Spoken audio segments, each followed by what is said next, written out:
CHYM 96.7 presents The John Tesh Radio Show. Intelligence for your life. You should share this on Facebook, The John Tesh Radio Show. Yeah, I think you'll want to share this. We've talked on the show before about how food can impact our mood.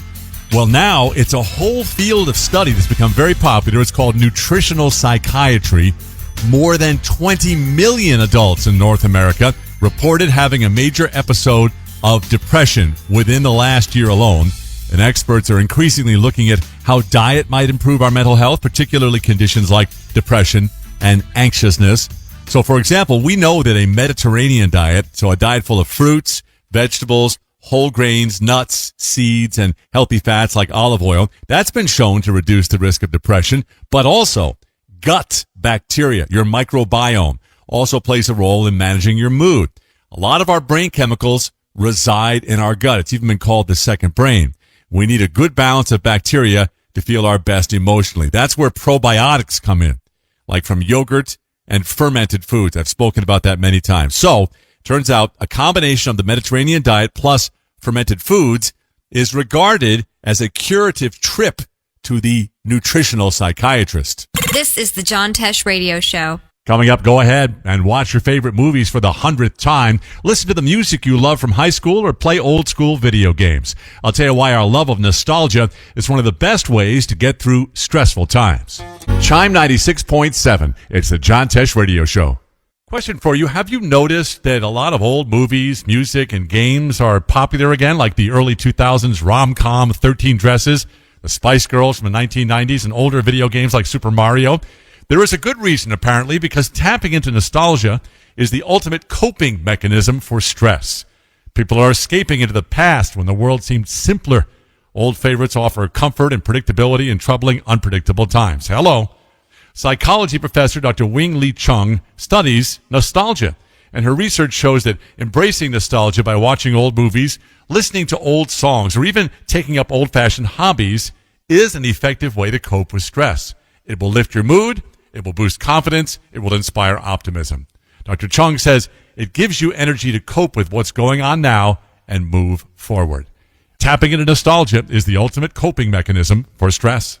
This is the John Tesh Radio Show. And coming up, I'll tell you why I now end my morning shower with a 30-second blast of cold water, and why experts say you should do this too. This is the John Tesh Radio Show on CHYM 96.7. All right, I'd love to know what you think about this. Could you stand taking a cold shower for 30 seconds every day? Well, people who do this, they get sick less often. It's a fact. This comes now from the journal PLOS ONE. For the research, thousands of study subjects were asked to end their daily showers with blasts of cold water every day for a month. They found that participants who took a cold shower for even just 30 seconds took 30% fewer sick days. The cold shower group also reported having more energy to get through the day and better moods. That's because cold showers activate the sympathetic nervous system, increasing endorphins and adrenaline, which is why people are less likely to experience depressive symptoms. And when the body releases more adrenaline, it prompts the immune system to produce more anti-inflammatory substances. You only need to endure it for 30 seconds a day. Okay, I'll try it. The John Tesh Radio Show. Intelligence for your life. The John Tesh Radio Show. On CHYM 96.7. Let's talk about bedtime, Gib Gerard. If you want to be happier, experts say you got to try and go to bed earlier so you can wake up earlier.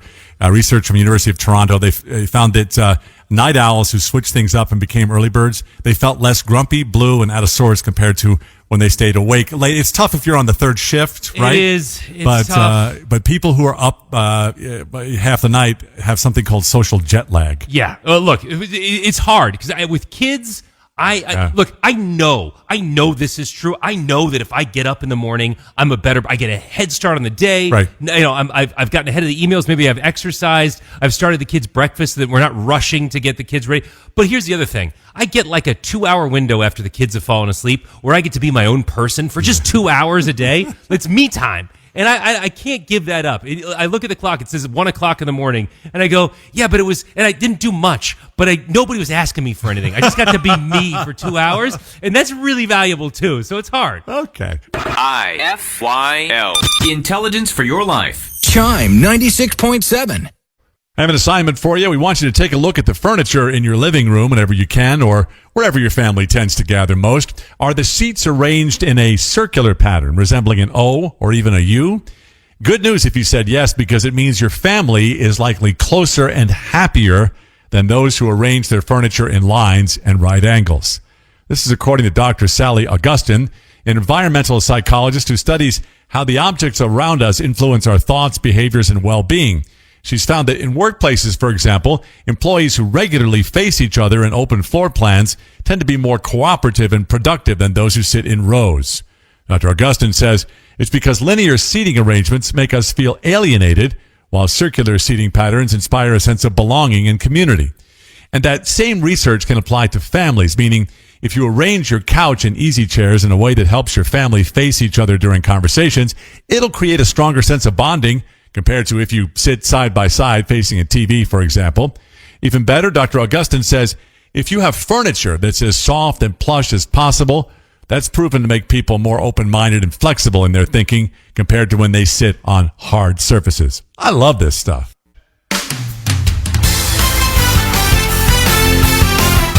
My name is John Tesh. I love doing this show every day because I learn something new myself as well. And here's a nice piece of intel you can use if you're stuck in a boring conversation, or let's say a friend is telling you the same story for the 10th time. That's usually me telling my family the same story. Here is how to get them to wrap things up. And most importantly, I'm going to teach you how to do it without being rude and interrupting them. Change the rate at which you blink and blink more slowly. My wife Connie does this to me all the time. When she starts blinking slowly, I know I'm done. According to the journal PLOS ONE, in a recent study, subjects were asked to talk to a computer avatar that blinked at different speeds. It turns out when the avatar blinked slightly more slowly, people shortened their conversation substantially. And the study subjects weren't aware that the blink rate had changed. The bottom line on this is simple. Blink a little more slowly, nothing exaggerated, during conversations you'd like to wrap up. This is the John Tesh Radio Show. And coming up, what's worse for your sleep than caffeine? I have the answer, according to the journal Sleep. This just in from our health and wellness files. What is worse for your sleep than caffeine? According to the journal Sleep, alcohol and nicotine are much worse. And that's true up to 4 hours before bed. Nicotine and alcohol were both associated with worse sleep, no matter the person's age, gender, or body mass index. First, alcohol. Across the board, consuming alcohol at night was linked to a reduction in sleep efficiency. That's the percentage of time spent asleep while in bed. That's because alcohol reduces the body's ability to go into deep sleep. But worse than alcohol, cigarettes or any nicotine. People who smoked within 4 hours of bed, they spent nearly 1 hour less time asleep than those who didn't smoke. It's because not only is nicotine a stimulant, the body goes into nicotine withdrawal during sleep, leading to less sleep overall. Intelligence for your life. And coming up, I'll share some good news. If you're thinking about your golden years, I'll explain why the University of Sydney says retirement can make you healthier if you do it correctly. Well, here's some powerful good news. If you're thinking about your golden years, retirement will make you healthier, according to the experts. Listen to this. Researchers from the University of Sydney studied the lifestyle habits of over 25,000 working adults over the age of 45. They looked at things like their activity level, smoking, diet, alcohol consumption, sleep patterns. About 3 years later, when around 11% of the participants had retired, they followed up to see how their habits had changed, and it was mostly for the better. The researchers found that retirees were more active than those who were still working, and they sat less. In fact, on average, retired people got an additional 93 minutes of physical activity each week. That's a big difference. They also got more sleep. They sat 1 hour less each day. And women in particular were more likely to quit smoking after retirement. Want to go deeper? Go to Tesh.com. The John Tesh Radio Show on CHYM 96.7, Kitchener's Christmas music station. We've had this story before, and apparently a lot of people have been asking us about it. That's what Betsy Chase, our producer, is saying. So we're going to go over it again. It's from a new study from Cornell University. Not so new now, but it's still relevant. It's the key to a long-lasting relationship, and the answer is having joint bank accounts. Yep. Psychologists say there's no stronger way of becoming intertwined with your significant other than by merging your finances. I'll give you my opinion, but you go ahead. Okay, so look, this is not for the early stage relationship. This is not for the person you don't know very well. This is for somebody. This is for people who are, in a serious, long-term committed relationship. So you're not on your third date going, it's time to merge bank accounts. Just make sure you're not doing that. This is for people whose credit score you already know, right? Yeah. All right. That's one. Two is it also makes you guys have to talk about what you're spending your money on, what your priorities are. You also can't hide things. You can't all of a sudden spend $200 on something and hide it, because if you have joint bank accounts, it shows up on the bank statement that you both have access to. Right. All reasons why I don't have a joint bank account. And I do hide the Amazon packages. Actually, we went through this in therapy. Connie and I have a limit. You can spend up to a certain amount. Right, without telling the other person. Right. I think that's wise. But most things are more than $35. So I just even sandwiches are more than $35 now. Yep, absolutely. The John Tesh Radio Show. Intelligence for your life. Question for you. How often do you think your dog barks while they're alone at home? Once when the mailman comes by, twice, or do you think they're so well behaved they never bark? Well, it's been studied from Psychology Today. The average dog barks at least 4 times a day when they're alone. This is based on sound-activated recordings of dogs of all different breeds that were tracked for a week. So, in general, researchers found this. Younger dogs bark more than older dogs when they're left alone, which makes sense because all babies get stressed when they're alone, including puppies, until they learn to self-soothe. Also, female dogs tend to bark longer and more frequently than male dogs. Researchers say this comes down to a female's hard-wiring mothering instincts, which makes them significantly more protective compared to male dogs, meaning they'll bark at anything they perceive as a potential threat. IFYL. Intelligence for your life. CHYM 96.7. I'm John Tesh. Thanks for having us on.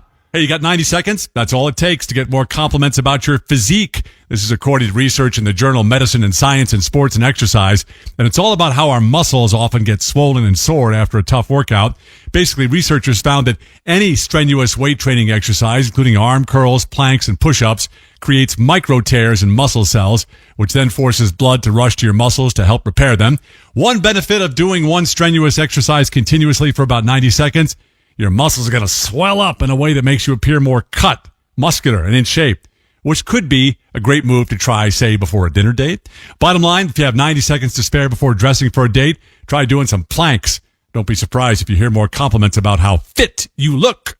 Intelligence for your life. Facebook.com/John Tesh. CHYM 96.7.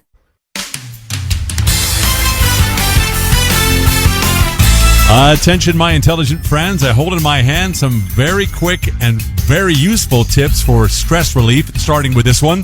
Listen more than you talk and you will de-stress. According to Dr. James Lynch, an expert in mind-body medicine from the University of Maryland, when you really connect with another person, your brain releases feel-good chemicals like dopamine and oxytocin. Plus, listening to somebody else actually causes your blood pressure to drop. You can also de-stress by calling a friend. According to the American Psychological Association, the emotional support we get from those we love will reduce stress. The opposite is also true. There's a proven link between loneliness and many health problems, including high blood pressure, lowered immunity, cardiovascular disease, and cognitive decline. Talking with a friend will not only help you relax, it'll also improve your health. This is the John Tesh Radio Show. And coming up, think about all the chores you and your partner tackle every week. I'll tell you what a new University of Utah study discovered about the way couples handle household chores and how it can impact the quality of your relationship. All right, couples, this is just for you and for me. When it comes to household chores, do you divide them between you or do you share them, say by taking turns washing the dishes or folding the laundry together? Well, according to new research from the University of Utah, couples who share at least 3 household chores a week, they tend to have happier, more satisfying relationships than those who divvy up all the chores and do them separately. That conclusion is based on data collected on thousands of families across North America for more than 10 years. So why is chore sharing so much better for a relationship than divvying them up? The researchers found one obvious reason is that not all chores are equal. For example, there's a big difference between buying the family groceries and being responsible for scrubbing the toilet each week. And no matter how much you try to divide chores fairly, someone's always going to feel like they're getting a bad deal. But when you share chores, either by taking turns or doing them together, researchers say you use communication, planning, and decision-making skills, which are essential for having a high-quality relationship. Get it? And by collaborating, you foster a sense of togetherness that makes you and your partner feel like a team. So for a stronger relationship, the research is clear. Pick at least 3 chores and start sharing them every week. All the intelligence in one place. Tesh.com. And just ahead, do sad movies and TV shows make you cry? I'll explain why psychologists say we get so attached to fictional characters and why that's actually a good thing. This is going to be a conversation starter for you, and it's up next. Intelligence for your life. This is the John Tesh Radio Show. On CHYM 96.7. Question for you as we continue here on the program. Are you like me? Do sad movies and TV shows make you cry? Apparently, this is very healthy, according to a psychology professor, Dr. Jennifer Barnes. She says the relationships we form with fictional characters, they're called parasocial, meaning one-directional, because we know everything about them, but they know nothing about us. But since our brains can't distinguish between real and fictional relationships, we can develop genuine feelings of attachment and friendship, and that can increase feelings of belonging and reduce loneliness. Well, we can become so invested in our favorite characters that when they break up, get into trouble, or die, we feel genuine distress. Dr. Barnes says crying over sad stories, it's an example of what philosophers call the, quote, paradox of tragedy, meaning we don't enjoy feeling sad over things in reality, but we do enjoy fiction that makes us sad because it gives us an outlet for our negative emotions so we can release them and be done with them. That's why Dr. Barnes says it's perfectly fine to have a drama-induced cry. She says if it's not affecting your ability to live your life, it's not a problem. And it may be good for you because feeling things, both good and bad, it makes you feel alive. At home or on the road. It's all intelligence for your life. Intelligence for your life. This is the John Tesh Radio Show on CHYM 96.7. John Tesh with Gib Gerard, and Gib, according to the Journal of Vocational Behavior, which you know I always have on my desk, if we want more energy, we should make our day as predictable as possible. Now, on the Intelligence for Your Life podcast, this is pretty much everything that Gib talks about all the time is how to hack your life forward. For the research, workers followed consistent routines and schedules. Others followed less consistent schedule. Those who followed the predictable routine always had significantly more energy through the day. Absolutely. I'll tell you why. I tell you, this is your friend Fred Dreyer. He would go and get the same salmon and broccoli for lunch every single day. That's right. When you put routine into action, you don't need these little habits. They become habits, and when they're habits, you don't take as much mental energy in order to process all kinds of things. It's why Einstein and Steve Jobs wore the same outfit every day. Right. It's just one less thing to think about, and believe it or not, one less thing to think about frees up your mind for better, higher level tasks. So the more you can take off your plate, the more you can put in healthy autopilot, the better you're going to be. And nothing does that like routine. Yep. Energy from making your day as predictable as possible. IFYL. Intelligence for your life. Well, looks like it's a cat's world these days, according to new data from the Wall Street Journal. It's a really good time to be a cat. For example, in the past year, North Americans added 3 million new cats to their homes. A big reason is that cats don't have the same time commitment as dogs, but cats still provide companionship and stress relief, so they're a great pet for people who work outside the home. But all that cat adoption has led to a greater demand for cat sitters. According to the pet sitting app Time to Pet, cat sitting visits are 51% higher than last year. Also, more cat hotels are popping up around the country. This is real, where you will safely board your cat while you go on vacation. And even though cats spend up to 50% of their waking hours grooming themselves, it hasn't stopped cat grooming businesses from opening up. So to sum this up, right now, it does pay to be a cat, or in the cat business anyway. There's always room for improvement. The John Tesh Radio Show. Intelligence for your life. It's time for a new vocabulary term. It's decade daydreaming, and it's something we've all done. It refers to feeling nostalgic for times in the past that you didn't necessarily live through, like in the 1980s when TV shows like Happy Days kicked off a 50s craze. And today it's something you can find all over social media. For example, young adults from Generation Z, born in the 2000s, are increasingly posting videos featuring relics they've discovered for the first time, including music from the 70s, hairstyles from the 80s, and TV shows that originally aired while they were still in diapers. According to psychologist Dr. Christine Baccio, every generation does some decade daydreaming at some point, because when teenagers start trying to forge their own identity, they often look to the past and recreate or reimagine those trends.